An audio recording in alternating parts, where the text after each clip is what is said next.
So let's talk about the Great War. It was famously called the War to End All Wars, but what it actually became was one of the most catastrophic events in human history. This was a conflict that didn't just shatter four massive empires, it completely redrew the map of our modern world and basically set the stage for everything that happened in the 20th century. And that's really the central question here, isn't it?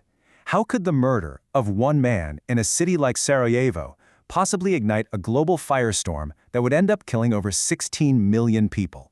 Well, the truth is, Europe in 1914 was anything but peaceful. It was more like a giant powder keg, just filled with suspicion, rivalries, and a web of secret deals, all just waiting for a single spark.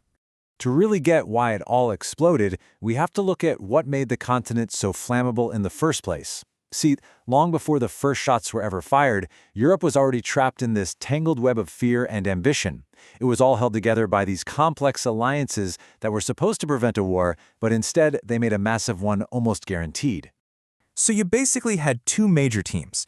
On one side, you've got the Triple Entente, that's France, Britain, and Russia, who are all getting pretty worried about Germany's growing power. And on the other side, you have the Triple Alliance, a nervous Germany that feared being surrounded, the huge but shaky Austro-Hungarian Empire, and Italy. The real irony here is that these pacts were designed to keep a balance of power, to keep the peace, but what they actually created was a continent-wide tripwire. And right here, you can watch that tripwire get pulled. It all kicks off on June 28th with the assassination of Archduke Franz Ferdinand.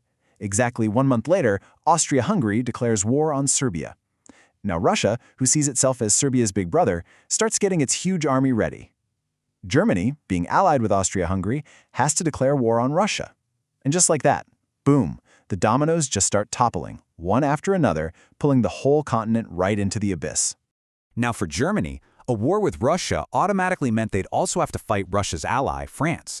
Their big solution was the infamous Schlieffen Plan, a massive, lightning-fast attack on France, going right through neutral Belgium. The idea was to land a quick knockout blow in the west before that massive Russian army could get fully organized in the east. But that decision, invading Belgium, that was the fatal mistake that brought the mighty British Empire into the war, and that's what turned a European crisis into a true world war. You know, the crazy thing is, all those soldiers who marched off in the summer of 1914, they really truly believed they'd be home by Christmas. But those hopes for a quick, glorious little war, well, they were about to be completely shattered by the brutal reality of a whole new kind of industrial warfare. So after that initial German push was stopped just outside of Paris, both sides just dug in. And pretty soon you have this 350-mile scar of trenches stretching all the way across Europe. This wasn't war like anyone had ever seen it. It was this brutal, static siege across a totally blasted landscape called no man's land, where gigantic battles, costing hundreds of thousands of lives, would be fought just to gain a few hundred yards of mud. The Industrial Revolution had cooked up some terrifyingly efficient new ways to kill people. Machine guns could wipe out waves of charging soldiers in seconds. Giant artillery guns could just obliterate the landscape, and for the very first time, soldiers had to face the silent horror of poison gas, not to mention submarines, tanks, and airplanes. And here's the crucial part. All this new technology made it way easier to defend a position than to attack one, and that's what doomed the Western Front to years of that bloody, grinding stalemate. And if you really want to understand the human cost, just look at this number, 57,000. That's how many casualties the British Army suffered on the very first day of the Battle of the Somme. To this day, it is the single bloodiest day in the history of the British Army, a truly horrifying example of this new industrial slaughter. And we have to remember, this really was a world war. The fighting wasn't just stuck in the mud of France and Belgium. No way.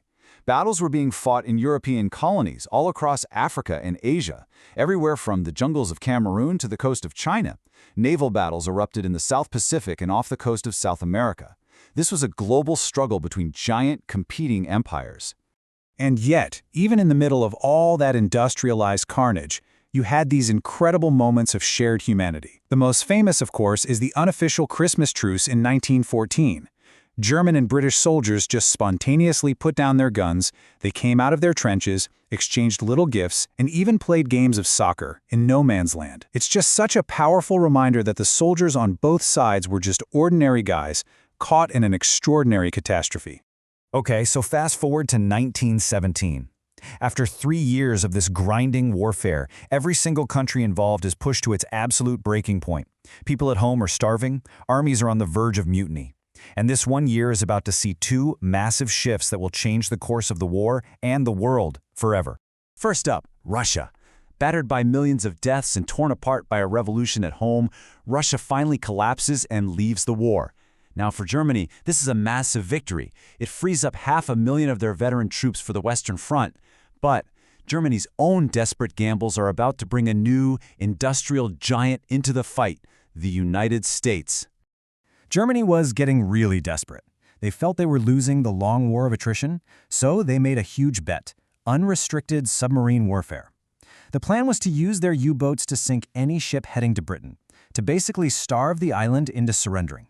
But sinking neutral American ships, and then the discovery of the Zimmermann telegram, a secret German plot to get Mexico to attack the US, that turned out to be a fatal miscalculation.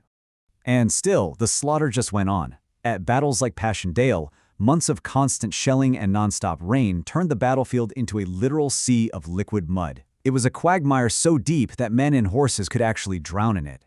Passchendaele really became this haunting symbol of the sheer, pointless horror of the war. So, with Russia out of the picture but America mobilizing its forces, the German High Command knew it had one last, very narrow window of opportunity.